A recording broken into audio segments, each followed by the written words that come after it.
കോട്ടയം ജില്ലയിൽ എന്താണ് സാഹചര്യം എന്നറിയണം. കോട്ടയത്ത് നിന്ന് സനോജ് നമ്മളോടൊപ്പം ചേരുകയാണ്. സനോജ്, കോട്ടയത്ത് മഴയുണ്ടോ? എന്താണ് ഇന്നത്തെ മുന്നറിയിപ്പ്? എന്താണ്?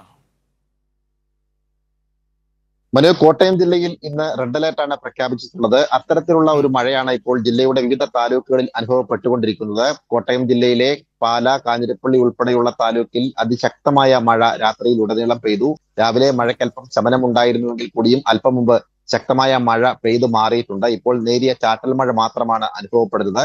എന്തായാലും ഈ ജാഗ്രതാ നിർദ്ദേശത്തിന്റെ അടിസ്ഥാനത്തിൽ ഇന്ന് ജില്ലയിലെ വിദ്യാഭ്യാസ സ്ഥാപനങ്ങൾക്കെല്ലാം ജില്ലാ കളക്ടർ അവധി പ്രഖ്യാപിച്ചിട്ടുണ്ട്. അതുപോലെ തന്നെ ഇനിയൊരു അറിയിപ്പ് ഉണ്ടാവുന്നത് വരെ കോട്ടയം ജില്ലയിലെ ഖനന പ്രവർത്തനങ്ങൾക്ക് കളക്ടർ നിരോധനം ഏർപ്പെടുത്തിയിട്ടുണ്ട്. അതുപോലെ മലയോര പ്രദേശത്തേക്കുള്ള യാത്രയ്ക്കും നിയന്ത്രണം ഏർപ്പെടുത്തിയിട്ടുണ്ട്. അതായത് വാഗമൺ ഉൾപ്പെടെയുള്ള പ്രദേശങ്ങളിലേക്ക് പോകുന്നതിനുള്ള സഞ്ചാരമാണ് ഇപ്പോൾ നിയന്ത്രിച്ചിട്ടുള്ളത്. ഇനിയും ഒരു അറിയിപ്പ് ഉണ്ടാകുന്നത് വരെ അത്തരത്തിൽ ആ വഴി ടൂറിസ്റ്റുകളെ കടത്തിവിടുകയില്ല എന്നുള്ളതാണ് ജില്ലാ ഭരണകൂടത്തിന്റെ നിർദ്ദേശം. അതുപോലെ ഈ ഉരുൾപൊട്ടൽ സാധ്യതയുള്ള ഇടങ്ങളിൽ നിന്നും ആളുകൾ നേരത്തെ തന്നെ സുരക്ഷിത സ്ഥാനങ്ങളിലേക്ക് മാറി താമസിക്കണമെന്നുള്ള ഒരു നിർദ്ദേശം കൂടി ജില്ലാ കളക്ടർ പുറപ്പെടുവിച്ചിട്ടുണ്ട്. എന്തായാലും അതിശക്തമായ മഴ ഇന്ന് ജില്ലയിൽ തുടരുമെന്നുള്ളതാണ് കാലാവസ്ഥാ നിരീക്ഷണ കേന്ദ്രത്തിന്റെ മുന്നറിയിപ്പ്. മഴ മലയോര മേഖലയിൽ ശക്തി പ്രാപിച്ചിട്ടുണ്ടെങ്കിൽ പോലും പടിഞ്ഞാറൻ മേഖലയിൽ കാര്യമായ ബുദ്ധിമുട്ടുകളോ അനിഷ്ട സംഭവങ്ങളോ ഒന്നും തന്നെ റിപ്പോർട്ട് ചെയ്യപ്പെട്ടിട്ടില്ല.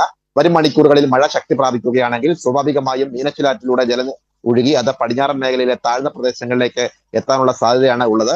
മഴ ശക്തി പ്രാപിക്കുമ്പോഴും ജില്ലയിൽ മഴക്കെടുതിയുമായി ബന്ധപ്പെട്ടുള്ള മറ്റ് അനിഷ്ട സംഭവങ്ങൾ ഒന്നും തന്നെ റിപ്പോർട്ട് ചെയ്യപ്പെട്ടിട്ടില്ല. മനു, ശരി, ഏതായാലും മഴ ശക്തി പ്രാപിക്കുന്നു.